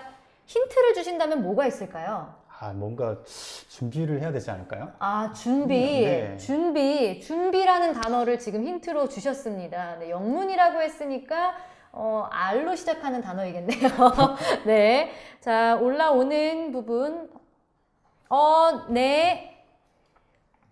스펠링이 조금 틀리긴 했지만요. 저희, 네. 네, 어떨까요? 정확한 질문으로, 그 답을 올려주시는 분께 저희가 드려야 될 것 같아요. 일단은 힌트이자 조금 더 도움을 주셨다고 볼 수 있는데, 이원기님께서 레드니스 프로브라고 적어주시긴 했지만 스펠링이 틀렸어요. 한 분 더 빨리 모시겠습니다. 네, 지금 채팅창에 불 납니다. 네. 네, 김완수님. 네, 바로 정답 적어주셨습니다. 정답 공개해 주시죠, 규범님. 네, 정답은 레디니스 프로브입니다. 네, 박수! 땀이 납니다. 네, 저희 정답 못 맞춰주실까봐 좀 조마조마했었는데, 김완수님 답변 적어주신 거 감사드리고요. 이 화면에 보이는 공기청정기 저희가 따로 별도 연락드려서 보내드릴 수 있도록 하겠습니다. 감사합니다. 네. 못 맞추신 분들, 간발의 차로 조금 틀리셨던 분들 아쉬워하지 마시고요. 좋은 질문들 남겨주신 분들께 저희가 또 보내드리고 있으니까 끝까지 참여 부탁드리겠습니다. 자, 그러면 깜짝 퀴즈도 이제 마무리를 하고요. 바로 이어서 이제 서비스에 대한 부분 소개를 좀 부탁드릴게요. 네, 지금까지 쿠버네티스의 앱 배포인 디플로이먼트 개념을 설명드렸고요. 이번 장부터는 앱 노출 개념인 서비스 및 인그레스를 차례로 설명드리고자 합니다. 이번 장의 제목이죠. 서비스는 쿠버네티스에서 클러스터 내 파드들에 접근하기 위한 방법으로 사용되는 개념입니다. 서비스에서 주목해야 될 것은 로드 밸런서로서의 역할인데요. 이 여러 개의 파드들을 묶어 정상 상태 파드로 트래픽을 라우팅하는 기능을 제공합니다. 아래의 그림을 보면서 설명을 드릴게요. 그림과 같이 디플로이먼트를 통해 A와 B 파드들이 배포되고 서비스를 이용하여 클러스터 내 노출된 상황을 이제 가정해 볼게요. A 쪽 파드가 이제 B 쪽 서비스를 이제 호출하고자 할 때, B 쪽 서비스를 호출하고자 할 때 선언된 서비스 B가 이제 호출 엔드포인트로 이용될 수가 있습니다. 그리고 서비스는 아까 이제 퀴즈 정답이었죠. 레디니스 프로브와 연동하여 동작하는데요. 쿠버네티스의 큐브릿이라는 컴포넌트가 주기적으로 이제 레디니스 프로브를 이용하여 이제 파드의 이제 상태를 체크하여 정상 상태가 아니면 서비스 엔드포인트에서 제외시킵니다. 사실 이제 컴포넌트 호출에서 이제 이와 같이 이제 파드가 이제 IP로도 이제 직접 이제 호출하는 이제 그런 것도 가능하긴 한데요. 하지만 이제 이것은 좀 지양하는 게 좋습니다. 이제 파드는 이제 랜덤한 IP를 부여받아 가지고요. 처음에 배포 시에 해당 IP를 알아내기도 좀 어렵고요. 그리고 파드는 또 언제든지 없어지고 생성될 수 있어 가지고 이에 따라 IP도 바뀔 수 있습니다. 그래서 이제 안정된 서비스를 이제 이용하고자 한다면 쿠버네티스의 이제 서비스 오브젝트를 사용한 호출이 좋습니다. 그리고 이제 파드가 아까 이제 랜덤한 IP를 부여받는다 말씀드렸는데요. 서비스 IP는 이제 개발자가 원하는 값으로 직접 입력할 수도 있습니다. 네, 이거 좀 체크가 좀 이상하게 되네요. 네. 그래서 이를 이용하여 가지고 다른 컴포넌트를 호출할 수도 있고요. 이제 또 다른 방법은 이제 클러스터 IP 외에도 이제 이 서비스의 이름과 이제 이 앱들이 있는 네임스페이스의 이름 조합은 클러스터 내 이제 DNS A 레코드로 동작합니다. 그래서 이를 이용할 수도 있고요. 네, 이렇게 이제 서비스를 이용한 이제 어떤 방법은 이제 컴포넌트 간 서비스 디스커버리에 이제 정말 유용하게 사용될 수가 있습니다. 네, 서비스는 이제 파드를 이제 클러스터 내부에만 노출시키는 게 아니라는 것을 이제 좀 보여드리려고 이 장을 가지고 왔는데요. 클러스터 외부에 이제 노출시키고자 할 때 이제 서비스 타입으로 노드 포트, 로드 밸런서와 같은 타입 설정이 될 수가 있습니다. 이제 이런 것들을 이제 어떤 타입이 설정되어야 되는지 이제 간단한 팁을 드리면은 클러스터 내부에만 이제 사용하는 경우라면은 이제 클러스터 IP를 이제 사용하시면 되고요. 이것이 아니라면 말씀드린 대로 노드 포트 혹은 이제 로드 밸런서와 같은 타입 중에 이제 하나를 선택해야 됩니다. 외부의 앱 노출을 위한 이제 엔드포인트가 뭐 장기간 유지돼야 되고 이제 워커, VM 간의 어떤 로드 밸런싱이 필요하다. 이러면 이제 로드 밸런서 타입으로 이제 설정하시면 됩니다. 간단히 이제 VM에 할당된 사설 IP나 공인 IP로 이런 서비스들에 접근하고자 한다면 노드 포트로 설정하시면 됩니다. 이제 로드 밸런스 타입은 이제 노드 포트 타입과 클라우드 사이에 이제 익스터널 LB가 결합된 형태인데요. 익스터널 LB가 트래픽을 받아 노드 포트에서 지정된 포트로 트래픽을 프록시하는 방식으로 동작합니다. 노드 포트는 이제 아까 설명드린 대로 VM에 할당되어 있는 사설 IP나 공인 IP로 이제 클러스터 외부에서 내부의 서비스로 접근하고자 할 때 사용하고요. 보통은 이제 높은 포트 번호가 기본값 사용되고 해당 포트로 접근하면 서비스에 할당된 실제 컨테이너들의 포트로 트래픽이 이제 프록시되는 방식으로 동작합니다. 네, 제가 마지막으로 전해드릴 M 노출 개념인 인그레스를 이제 설명드릴게요. 쿠버네티스의 서비스는 이제 L4 레이어와 같이 동작하고 이제 TCP 단에서 파드를 이제 밸런싱한 역할을 수행합니다. 만약 이제 L7 단에서 이제 외부에 들어오는 트래픽에 이제 호스트와 이제 뭐 URL 패스를 보고 이 요청에 따라 이제 필요한 서비스로 이제 라우팅하고자 한다면 이 인그레스를 이용하시면 됩니다. 즉 이제 인그레스는 이제 외부에서 이제 오는 트래픽들을 클러스터 내부에 이제 적절한 이제 서비스로 이제 라우팅하기 위한 규칙 집합이라고 보시면 되고요. 이제 제가 이제 개발한 컨테이너 레지스트리 상품 또한 이를 이제 설정하여 사용하고 있습니다. 또 인그레스도 이제 라우팅을 위한 이제 기능을 담은 이제 엔진엑스로 이제 개발되어 있고요. 이제 이를 이용하기 위해서도 이제 서비스와 디플로이먼트 같은 개념으로 이러한 컴포넌트를 이제 배포를 해줘야 됩니다. 사용하는 서비스는 이제 앞장에서 설명드린 대로 이제 외부에서 이제 노출되어야 되는 거기 때문에 노드 포트 혹은 이제 로드 밸런서와 같은 타입 지정이 필요합니다. 뭐 제가 겪은 환경과 비슷한데요. 이제 온프레미스 환경에서는 이제 사내 시스템에서는 이제 뭐 클라우드 서비스 프로바이더가 제공하는 뭐 외부 LB라든지 뭐 공인 IP도 없기 때문에 좀 이제 저런 타입, 뭐 로드 밸런서와 같은 타입 지정을 해서 이제 사용하기가 좀 기대가 힘듭니다. 그래서 이용 팁을 드리면은 보통 이제 이런 온프레미스 환경에서는 이제 L4 스위치를 이용하여서 서비스 하시고 뭐 VM에는 이제 VIP가 할당되어 있는 뭐 L4 루프팩 인터페이스를 생성하여 뭐 L3 DSR을 이용하실 것 같은데요. 쿠버네티스에서 이제 이와 같이 할당된 VIP를 이용하기 위한 팁을 좀 설명드리면은 이제 오른쪽에 제가 이제 서비스 얌을 일부 가지고 왔는데요. 여기에 이제 익스터널 IP를 이제 작성을 하고 여기에 VIP를 이제 명시하여서 사용하시면 됩니다. 네, 정상 노출된 경우에 이제 L4 스위치가 이제 헬스 체크에 성공하면 이제 VIP를 통해 이제 파드의 이제 애플리케이션에 이제 접근할 수가 있습니다. 네, 컨테이너 레지스트리 상품에서는 이제 인그레스를 사용한다고 말씀드렸는데 이제 이 예를 이 장에서 설명드리도록 하겠습니다. 컨테이너 레지스트리는 이제 로드 밸런서 및 이제 공인 IP도 좀 자원으로 간주하여서 좀 이 사용을 최소화하기를 좀 원했는데요. 이에 따라 이제 하나의 VIP의 모든 도메인을 할당하여 사용하고 있습니다. 인그레스를 이용하여 이제 외부에 HTTP 트래픽이 이제 올 때 이 요청에 대한 이제 호스트와 이제 URL 패스를 확인하여 타겟 서비스로 라우팅한 규칙을 만들어 사용하고 있습니다. 네, 왼쪽에서는 이제 실제 컨테이너 레지스트리 상품에서 사용하고 있는 인그레스 설정 값의 일부를 좀 가지고 와봤는데요. 이제 위에서부터 살펴보시면은 이제 애노테이션을 통해 이제 필요한 엔진엑스의 이제 설정 값들을 입력할 수가 있습니다. 또 인그레스는 이제 아까 말씀드린 대로 이제 내부적으로 이제 엔진엑스로 구현되어 있어가지고 이제 엔진엑스에 대한 규칙 설정이 필요하다. 그러면 이제 애노테이션만으로 간단히 입력할 수 있게 됩니다. 네, 주요 기능이 이제 말씀드린 호스트와 URL 패스 기반으로 라우팅하는 것들이 필요한데 이 야물 파일에 이제 룰즈를 보시면은 해당 규칙이 적용되어 있는 것을 확인하실 수가 있습니다. 네, 리퀘스트 헤더의 호스트 값이 이제 ncr.ncloud.com이라면 이제 위쪽에 보이는 호스트 규칙이 적용되고 뭐 star.kr, 뭐 ncr.entrust.com이라면 아래쪽 규칙이 적용되어 라우팅됩니다. 이제 여기 보시면은 이제 ncr.encloud.com은 이제 서브 패스에 대한 룰도 적용되어 있는데요. 네, 이렇게 보시다시피 이제 URL 이제 패스에 따라서 이제 등록된 서비스로 트래픽 라우팅하는 기능을 인그레스를 통해서 설정할 수가 있습니다. 네, 지금까지 제가 준비한 쿠버네티스 경험기와 주요 구성 설명은 여기까지고요. 이번 장에서 요약 정리하고 마무리하겠습니다.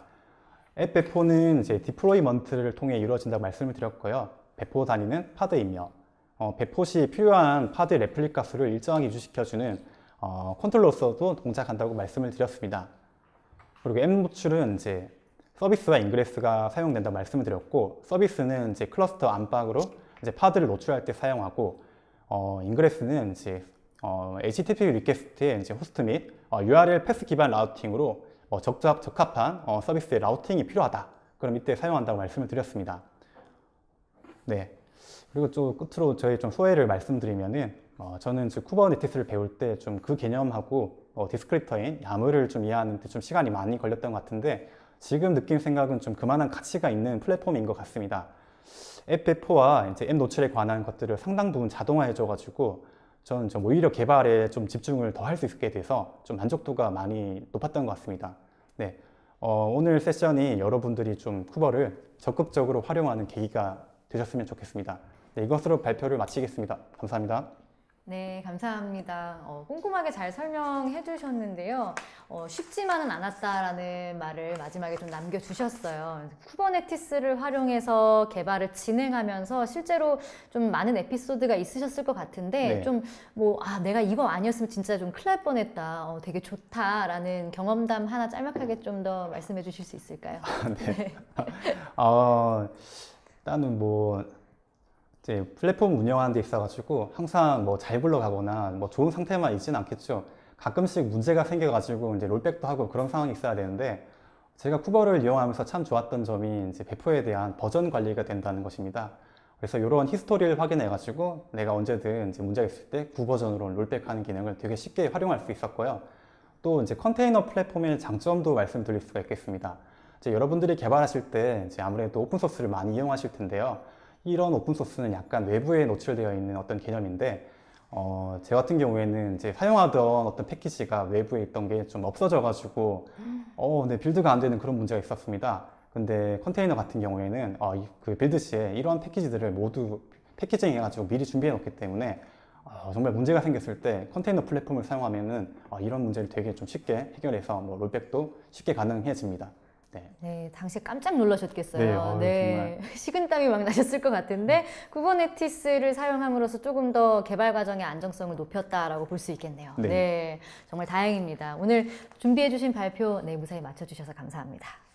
네, 어느새 마지막 세션 이제 앞두고 있는데요. 이제 개념도 좀 살펴보셨고 또 활용기도 보셨으니까 여러분들께서 직접 쿠버네티스를 사용해 보실 차례라고 볼 수 있죠.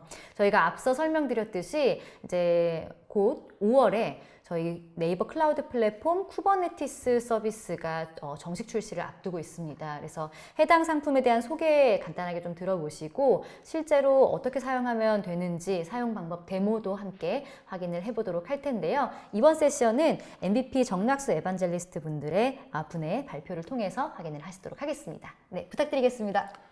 예, 안녕하세요. 네이버 클라우드 플랫폼 에반젤리스트 정낙수입니다. 제가 오늘 준비한 내용은 지금 앞서 1시간 동안 1시간이 어떻게 흘렀는지 모를 정도로 정말 열심히 정말 잘 발표를 해주셨는데요. 제가 오늘 준비한 내용은 앞에 맨 처음에 첫 세션에서 도커와 쿠버네티스에 대한 개념, 그리고 두 번째 세션에서는 이제 클라우드 컨테이너 레지스트리에 대한 설명을 했다면 이것들을 이용해서 실제로 서비스에 어떻게 적용이 되고 네이버 클라우드 플랫폼에서는 어떤 식으로 구현이 되었는지를 좀 보여드리고자 합니다. 그래서 컨텐츠를 보시게 되면 일단 간단하게 네이버 클라우드 플랫폼의 쿠버네티스의 강점, 특징에 대해서 좀 설명을 드릴 거고요. 그 다음에는 작은 서비스를 가지고 실제로 이제 도커에서 서비스를 올리고 그 도커를 가지고 이제 커스텀 이미지를 만든 다음에 컨테이너 레지스트리에다가 이미지를 올리고 그리고 쿠버네티스에서 그 컨테이너 레지스트리에 있는 이미지를 이용해서 실제로 서비스를 올리는 작업까지 여러분들께 시연을 보여드릴 예정이고요. 먼저 네이버 클라우드 플랫폼의 쿠버네티스 서비스의 특징입니다. 보시면 빠르고 간편한 쿠버네티스 구성과 관리가 가능하고요. 그래서 왼쪽에 보이시는 그림은 실제로 네이버 클라우드 플랫폼에서 쿠버네티스를 클러스터를 구성하는 그런 화면이고요. 오른쪽은 이제 클러스터를 구성한 이후에 실제로 쿠베 대시보드를 띄우는 화면입니다. 그러면 네이버 클라우드 플랫폼의 쿠버네티스 클러스터가 과연 어떤 것이냐라고 많이들 궁금해 하실 텐데요. 실제로 쿠버네티스에는 굉장히 많은 컴포넌트들이 있습니다. 그 구성 요소가 굉장히 많은데 그런 컴포넌트들을 실제로 사용자가 하나하나 구성하기에는 많은 번거로움이 있고요. 때문에 네이버 클라우드 플랫폼에서는 이러한 쿠버네티스의 다양한 구성 요소들을 관리 그리고 운영하는 측면에서 사용자들이 훨씬 더 쉽고 편리하게 이용할 수 있도록 저희가 서비스화해서 그리고 자동화하였고요. 여기 보시면 실제로 이제 마스터나 워크 노드를 설정하고 그리고 설치 도구를 구성하고 그리고 사용자의 시각화 도구 그리고 모니터링 구성을 제공하게 됩니다. 데모는 실제로 이제 보시게 되면 컨테이너 레지스트를 생성하고 그리고 이제 커스텀 이미지를 실제로 여러분들이 서비스 도커를 이용해서 서비스를 하게 되면 단순하게 그 도커 이미지를 가지고 서비스에 올리는 것이 아니라 도커 이미지를 자신의 서비스에 맞게 커스텀 이미지를 만들어서 이제 올리게 될 텐데요. 마찬가지로 커스텀 이미지를 만든 후에 컨테이너 레지스트리에 푸시를 하고 그리고 이제 쿠버네티스 여기까지 이제 도커 작업입니다. 1번, 2번은 도커 작업이고 3번부터 6번까지 쿠버네티스 서비스에서 클러스터 노드를 생성하고 그리고 이제 클라이언트의 이제 쿠베 대시보드를 구성한 다음에 컨테이너 레지스트에 있는 이미지를 이용해서 파드를 구성하고 최종적으로는 로드 밸런서를 확인하고 서비스 접속 테스트까지 그리고 추가적으로 노드를 추가하거나 아니면 감소시키는 작업까지 한번 해볼 예정입니다. 먼저 데모는 제가 먼저 그 각각의 단계에 대해서 먼저 설명을 드릴 거고요. 마지막에는 이 데모 설명드린 내용을 동영상으로 한 10분 정도의 동영상을 만들었습니다. 그 동영상을 쭉 보면서 하나하나 다시 한번 설명을 드리도록 하겠습니다. 먼저 필요한 거는 이제 컨테이너 레지스트리를 생성하고 설정하는 내용인데요. 컨테이너 레지스트리는 기본적으로 네이버 클라우드 플랫폼에 오브젝트 스토리지를 이용해서 저장을 하게 됩니다. 때문에 먼저 오브젝트 스토리지의 버킷을 먼저 생성을 하셔야 되고요. 그 다음에는 컨테이너 레지스트리에 생성을 할 때 방금 만든 버킷을 지정을 하게 됩니다. 그리고 여기서 중요한 거는 앞서 그 두 번째 세션에서 설명을 주셨듯이 엔드포인트라는 접속 정보가 있습니다. 이 접속 정보를 이용해서 실제로 푸시, 그러니까 이미지를 올리거나 이미지를 다운로드 할 수 있게 됩니다. 컨테이너 레지스트리를 만들었다면 이제 커스텀 이미지를 만들 차례인데요. 커스텀 이미지는 보이시는 것 같이 도커 파일을 만들어서 실제로 이 원래 우분투라는 기본 이미지에다가 제가 나만의 커스텀 이미지를 만들기 위한 도커 파일을 만들었습니다. 그리고 이 도커 파일을 이용해서 커스텀 이미지를 만들었고요. 그 다음에 이제 컨테이너 레지스트리에 로그인하고 그 다음에 이제 컨테이너 레지스트리에 나만의 커스텀 이미지를 올리게 됩니다. 이 단계까지가 실제로 이제 도커에 대한 핸들링입니다. 그러니까 도커를 이용하실 때 이 두 가지만 가지고 실제 도커의 명령어와 컨테이너 레지스트리만 가지고도 실제로 서비스를 하실 수가 있게 되는데 그 이후 단계는 이제 쿠버네티스를 이용해서 쿠버네티스를 여러분들의 서비스에 적용하고자 할 때 가장 먼저 해야 될 것은 클러스터를 생성하는 일입니다. 보시게 되면 네이버 클라우드 플랫폼에서는 클러스터를 생성하시게 될 때 클러스터 이름 그리고 쿠버네티스 버전 그 다음에 서버 이름, 서버 타입 그리고 노드 수 이렇게 간단하게 네 가지 정보의 정보만 입력을 하시게 되면 쿠버네티스 클러스터를 간편하게 생성하실 수가 있게 됩니다.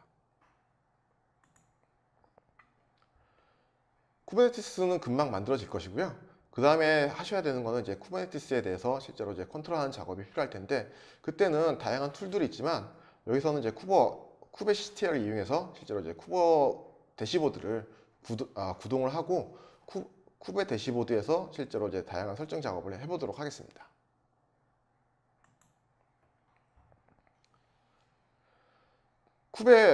쿠버네티스까지 설치가 됐다면 그 다음에 해야 할 일은 컨테이너 레지스트리와 연동을 하고 그 다음에 컨테이너 레지스트리에 있는 이미지를 이용해서 파드를 구성하는 작업입니다. 사설 레지스트리를 등록을 위해서는 시크릿을 먼저 생성을 하셔야 되는데 이 시크릿을 생성하고 그리고 쿠버네티스에 이 시크릿을 등록을 하게 되면 여러분들이 만들어 놓은 컨테이너 레지스트리를 쿠버네티스에서 자유롭게 이용하실 수가 있게 됩니다. 다음으로는 이제 컨테이너를 이용해서 어플리케이션 생성하는 작업인데요. 어플리케이션 생성 시에는 보시게 되면 이제 시크릿 부분에다가 여러분들이 만들어 놓은 그런 시크릿을 등록을 하시고요. 그리고 컨테이너 레지스트리에서 컨테이너 이미지를 받아다가 파드를 구성하실 수가 있게 됩니다. 최종적으로 로드 밸런서에서 실제로 이 파드들이 노드들이 잘 연결이 됐는지 확인을 해볼 거고요. 그리고 네이버 클라우드 플랫폼에 있는 로드 밸런서의 접속 정보를 이용해서 접속을 해서 실제로 서비스가 잘 구동이 되는지 살펴보도록 할 것입니다. 그래서 최종적으로는 이런 지금 보시게 되면 이제 디폴트 화면입니다. 우분투 위에다가 아파치를 깔았을 때의 그 디폴트 화면이고요. 이것이 로드 밸런서를 통해서 실제로 잘 접속이 되는지를 확인하는 그 과정이 오늘의 시연 내용입니다.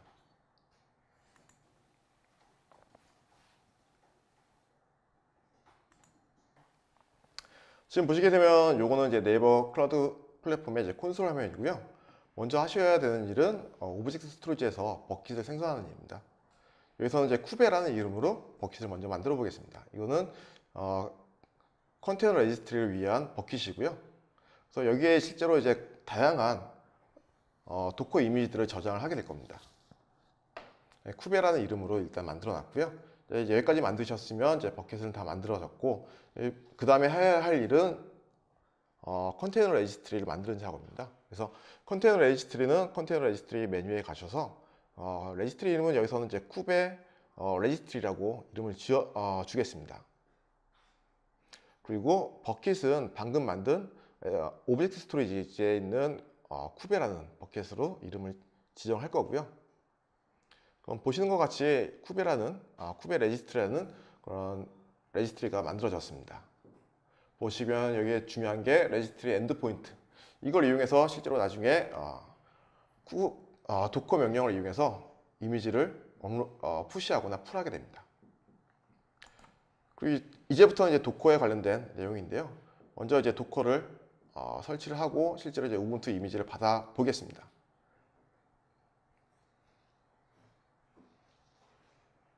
명령어는 제가 미리 좀 준비를 해놨고요. 그걸 이제 카피 앤 페이스트 형태를 통해서 빠르게 진행을 해보도록 하겠습니다. 여기 보시면 이제 쿠버네티스 도커가 설치가 완료됐고, 도커 이미지 리스트를 보니까 쿠버네티스 최신 버전이 올라가 있습니다. 그래서 쿠버네티스 최신 버전을 이제 도커 풀 명령을 이용해서 다운로드를 받아보겠습니다. 도커 풀 우분투 우분투 이미지를 이제 다운로드 받을 거고요. 우분투 이미지가 다 다운로드 완료가 됐고, 이제 도커 이미지스 명령을 통해서 실제로 잘 다운로드가 됐는지 좀 보겠습니다. 잘 됐고요. 그러면 이걸 가지고 실제로 이제 제가 미리 만들어 놓은 도커 파일을 이용해서 저만의 이제 커스텀 이미지를 만들 겁니다. 커스텀 이미지는 실제로 이제 도커 우분투 이미지에다가 이제 웹서버 아파치만 올리는 되게 간단한 커스텀 이미지고요. 만약에 여러분들이 실제로 커스텀 이미지를 만든다면 그에 맞게 실제로 이제 도커 파일을 만들고 거기에 맞는 여러분들의 서비스 이미지를 만드셔야겠죠. 그래서 만든 걸 보면 이제 웹 001이라는 이름으로 지금 커스텀 이미지를 만들어 놨고요. 그럼 다음에 할 작업은 이제 도커 로그인 명령을 이용해서 제가 만든 컨테이너 레지스트리에 로그인하고 거기에 이제 푸시를 통해서 이미지를 업로드 해 보겠습니다. 여기 쓰이는 아이디 패스워드는 액세스 키와 시큐리티 키를 가지고 이제 액세스를 하게 되고요.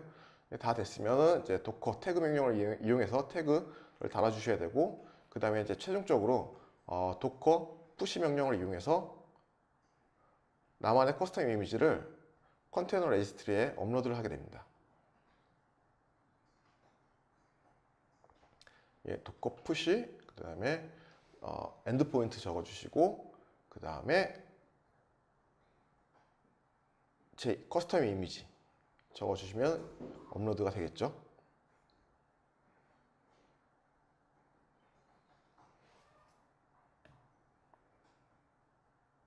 되게 짧게 보여드리긴 했지만 여기까지가 사실은 되게 많이 복잡한 내용이긴 합니다. 사실 이제 도커를 컨트롤 하셔야 되고, 그리고 도커 이미지를 새로 만드셔야 되고, 이런 내용들이라서 실제로 도커에서 해야 될 작업들이 꽤 많이 있습니다. 그럼 이제 컨테이너 레지스트리에 와서 보시게 되면 제가 방금 업로드한 이미지가 여기 실제 상세 보기로 가시게 되면 제가 업로드한 도커 이미지가 올라와 있죠. 웹 001이 정상적으로 올라와 있습니다. 여기까지 하셨다면 이제 도커에서 작업하실 일들은 다 완료가 됐습니다. 그 다음에 하실 일은 이제 쿠버네티스를 설정하시는 일이겠죠. 그래서 쿠버네티스로 이제 메뉴를 바꿔보겠습니다. 아래쪽에 보시면 이제 쿠버네티스가 있고요. 쿠버네티스 서비스가 있고, 컴퓨터 카테고리 아래 먼저 클러스터를 생성을 해볼 겁니다. 클러스터 이름을 먼저 줄 거고요. 클러스터 이름은 네이버라고 줄 겁니다. 그리고 처음에 시작하는 노드는 3개로 시작해 보겠습니다. 그리고 요건 이제 저희 로그인 키, 설정하게끔 되어 있죠. 네이버 클라우드 플랫폼 같은 경우는 서버를 만드실 때 로그인 키를 지정하게끔 되어 있습니다. 기존에 하나가 있었고요. 이번에 새로 지금 네이버라는 클러스터를 만들었습니다. 그래서 네이버는 클러스터가 금방 만들어졌고요. 이제 다음부터 할 일은 이제 클러스터까지 다 완료가 됐습니다. 이게 뭐지? 이게 다 끝난 건가? 라고 생각하실 수 있는데요. 일단 여기까지는 실제 쿠버네티스 클러스터까지만 만드는 내용이었고요. 그 다음에 해야 될 작업들이 몇 가지가 더 있습니다. 지금은 이제 쿠베 클라이언트, 대시보드 구성을 위한 쿠베 클라이언트, 쿠베 컨트롤러를 지금 설치하고 있는 내용이고요. 초코를 이용해서 지금 쿠베 CLI를, 쿠베 CTL을 지금 설치하고 있습니다.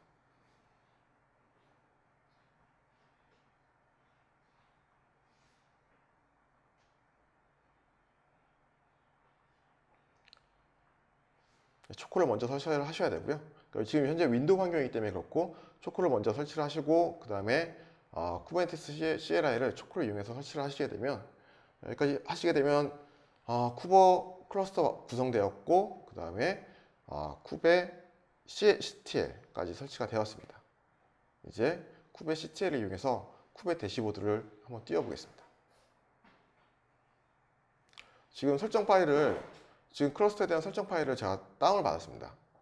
클러스터를 만드실 때마다 설정 파일이 나오게 될 거고요. 그 설정 파일을 지금 보시면은 쿠베 컴피그라는 환경 배수로 제가 미리 넣어놓고요. 그 다음에 get 노드 했을 때 실제로 이제 노드들이 잘 나오는 걸 보실 수가 있습니다.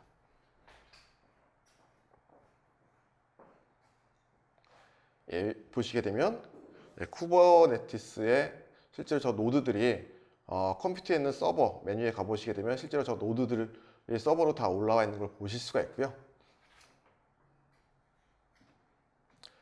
그리고 kubectl 그리고 마찬가지로 명령을 쓰고 이제 프록시 지금 이게 멈춰 있는 건 아니고요.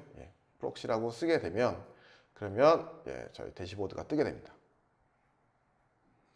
대시보드 접속을 위해서는 한 가지 더 추가적으로 하셔야 될 일이 있는데요. 뭐냐면 저희 아까 보셨듯이 시크릿 키를 생성을 하셨죠. 그래서 시크릿 키를 인식을 시켜 주셔야 됩니다. 그래서 시크릿 키를 인식을 시켜주는 작업과 또 하나는 뭐냐면 지금 대시보드에 들어가기 위해서는 토큰이 필요합니다. 그래서 토큰을 지금 획득하는 그런 작업이 필요합니다. 그래서 지금 현재 보시게 되면 여기서 대시보드 토큰이라는 항목이 있고요. 대시보드 토큰에서 토큰 값을 추출해내는 과정입니다. 이 대시보드에서 대시보드 토큰 값을 추출해내게 되면 실제로 보시게 되면 이렇게 쿠베 컴피그라 토큰에다가 실제로 이제 방금 추출한 토큰 값을 넣어주게 되면 그리고 사인인 하게 되면 이제 로그인이 정상적으로 될 거고요. 정상적으로 됐습니다. 그럼 이제 쿠버네티스 대시보드 이제 보실 수가 있게 되고 여기서 실제로 여러분들이 쿠버네티스에 대한 다양한 컨트롤을 하실 수가 있게 됩니다. 그리고 이제 시크릿 키를 추가를 할 차례입니다. 보시게 되면 쿠베 CTL에서 마찬가지로 시크릿 키를 만들어 주었고요. 그래서 쿠베 대시보드에 가서 실제로 이제 잘 등록이 되는지 한번 보겠습니다. 맨 아래쪽에 보시면 이제 시크릿이라는 항목이 있고 거기 보시게 되면 제가 방금 만들었던 그런 시크릿 키가 정상적으로 잘 들어간 게 보이실 겁니다.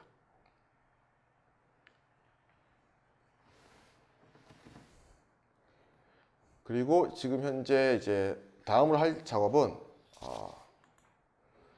앱을 추가하는 작업입니다. 실제로 이제 파드를 생성하는 작업이고요. 오른쪽 상단에 보시면 이제 create라는 플러스 create를 통해서 노드의 파드를 할당할 수가 있게 되는데요. 그래서 create 앱에서 지금 여기서 이제 웹 서비스라고 해서 서비스명을 줘서 이제 앱을 등록을 해보겠습니다. 여기서 보시게 되면 이제 제 컨테이너 레지스트리에 등록된 이미지를 풀네임으로 적어주면 되고요. 파드는 몇 개로 시작할지 두 개를 한번 시작해 보겠습니다. 그리고 서비스는 익스턴이라고 되어 있는데 익스턴을 했는데 익스턴을 지정을 하게 되면 로드 밸런서와 연동이 돼서 실제로 로드 밸런서가 생성이 되게 됩니다. 그래서 로드 밸런서 생성된 거는 이따가 다시 한번 확인을 해볼 거고요. 그래서 80 포트로 들어오는 거에 대해서 80 포트로 서비스를 해보겠습니다. 그리고 추가적으로 하셔야 될 일은 보시게 되면 아까 제가 이제 시크릿을 등록하였죠. 그래서 시크릿을 등록하셔야만 컨테이너 레지스트리에서 컨테이너 이미지를 받아오실 수가 있습니다. 그래서 컨테이너 레지스트리에서 컨테이너 이미지를 받아오기 위해서는 여기서 시크릿을 반드시 등록을 하셔야 됩니다. 예, 여기까지 다 완료가 되셨으면 이제 디플로이를 누르게 되면 실제로 이제 파드가 정상적으로 올라올 거고요. 이 파드들이 노드에 잘 분산이 되어서 올라가 있을 겁니다.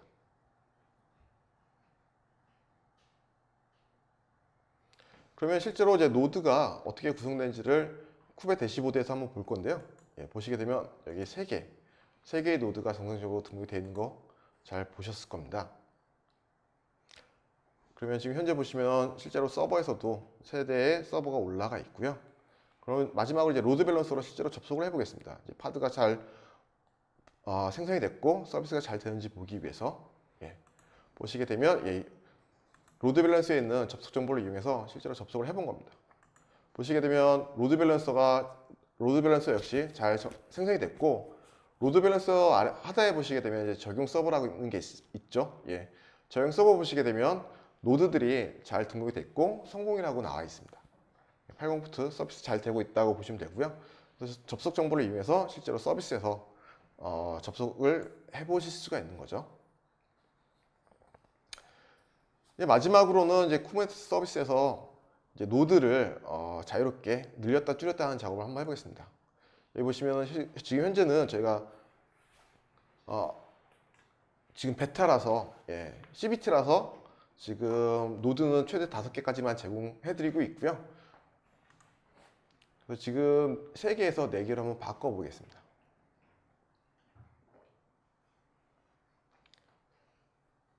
지금 부분 운영 중이라고 떴고요. 그럼 실제로 3개의 노드에는 정상적으로 동작하고 있고 나머지 1개 노드가 추가되고 있는 상황입니다. 지금 방금 이제 운영 중으로 바뀌었고요. 운영 중으로 바뀌게 되면 이제 노드 4개가 정상적으로 다 투입이 되었습니다.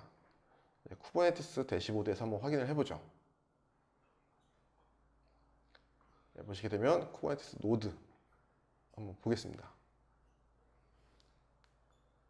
쿠버네티스 노드에 가보시면은 지금 보시는 것과 같이 서버 4대가 정상적으로 노드에 다 포함이 됐습니다.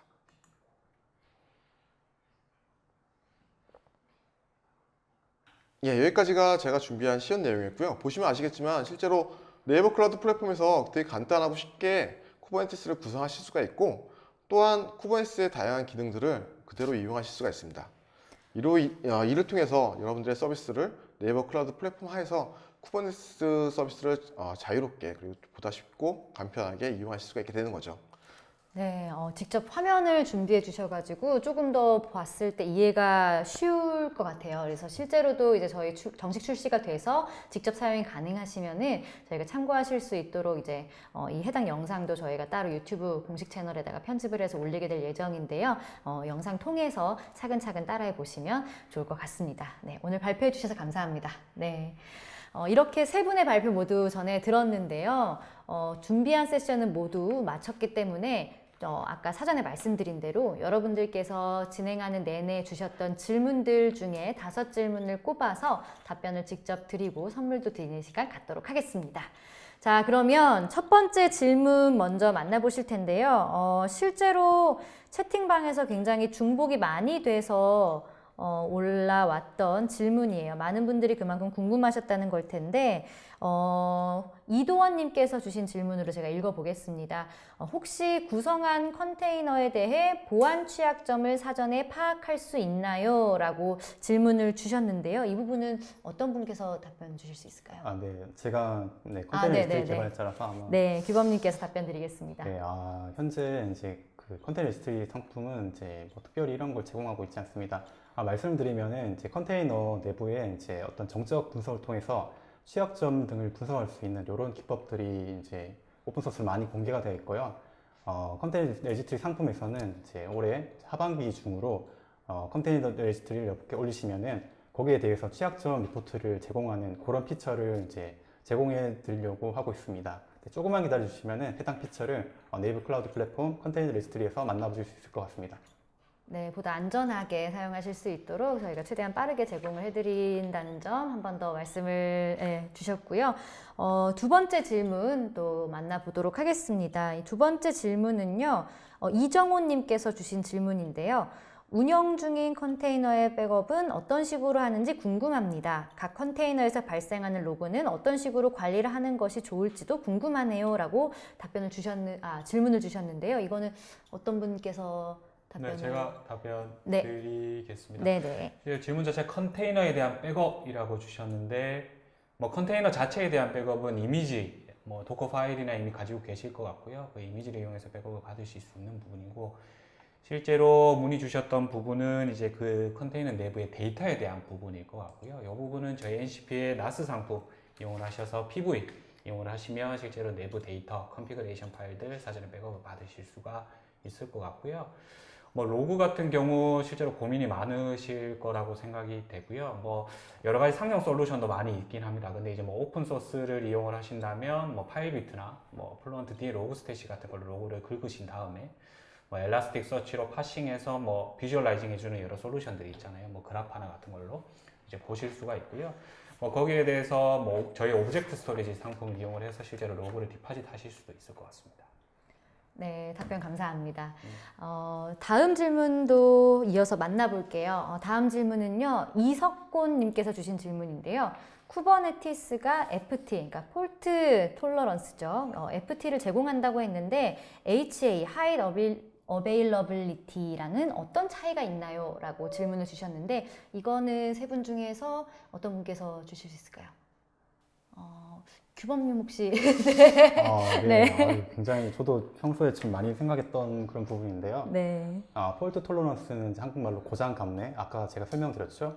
네, 그 부분이고 이제 HA는 이제 고가용성을 의미를 합니다. 제가 생각했을 때는 어떤 폴트 톨러런스는 어떤 이제 기법이고 이제 그러니까 둘 다 어떤 기법인데 폴트 톨러런스 같은 경우에는 이제 시스템이 어떤 부분이 이제 고장이 있어도 전체 시스템 구성에 어떤 전체 시스템 운영에 있어가지고 문제는 없게 하는 그런 기법을 의미를 하는데 이제 쿠버에서는 이제 제가 아까 말씀드린 대로 서비스에 이제 라이브니스나 레디니스 프로브를 이용해가지고 해당 파드가 정상적인지 아닌지 이런 판단을 통해가지고 이제 어떤 서비스 운영의 안정성을 가져온다고 말씀을 드렸었습니다. 근데 이제 이러한 기법을 운영하는 데 있어가지고 아까 서비스에 이제 라이브니스 프로브가 이제 그 정상적인 파드만 보내준다고 말씀드렸는데 그러려면 당연히 파드의 개수가 여러 개 있어야겠죠. 그래서 이런 리던던시, 중복성을 두는 걸 HA라고 합니다. 그래서 이제 어떤 폴트 톨러런스를 위해서 이제 HA를 뭐 어떻게 사용한다, 뭐 이런 개념으로 좀 설명을 드렸으면 좋겠습니다. 네, 답변 감사합니다. 제 생각에 네 번째 질문으로 꼽힌 좋은 질문도 아마 규범님께서 답변을 해주셔야 될 것 같은데요. 네. 이지환님께서 주신 질문이고요. 네이버 클라우드 플랫폼의 다른 기능들과도 연동이 되는 건가요? 라고 질문을 주셨습니다. 어떨까요? 네. 이게 아마 질문이 쿠버네티스 관련된 설명을 하시는 것 같은데요. 제가 아까 말씀드렸던 제가 참여한 컨테이너 레지스트리가 이제 현재 연동이 되고요. 그리고 이제 제가 알기로 이제 계획에 데브 툴즈를 통해 가지고 데브 툴즈에서 이제 빌드한 내용을 이제 쿠버네티스로 쉽게 배포할 수 있는 이런 기능도 연내에 이제 여러분들께 제공해 드리려고 계획하고 있고요. 이 밖에도 이제 클라우드 펑션, AI, 빅데이터 같은 플랫폼도 손쉽게 연동 가능하도록 제공하려고 하고 있습니다. 네, 답변 감사합니다. 많은 상품들이 다 연동이 돼서 조금 더 편리하게 이용하실 수 있도록 저희도 빠른 시일 내에 모든 상품들 연동 노력을 하도록 하겠습니다. 마지막으로 다섯 번째 질문인데요. 이 질문도 굉장히 많은 분들께서 질문을 올려주신 겁니다. 장동건님의 질문으로 읽어드릴게요. 네이버 클라우드 쿠버네티스의 장점이 무엇인가요? 라고 여쭤봐 주셨는데 이 부분은 낙수님께서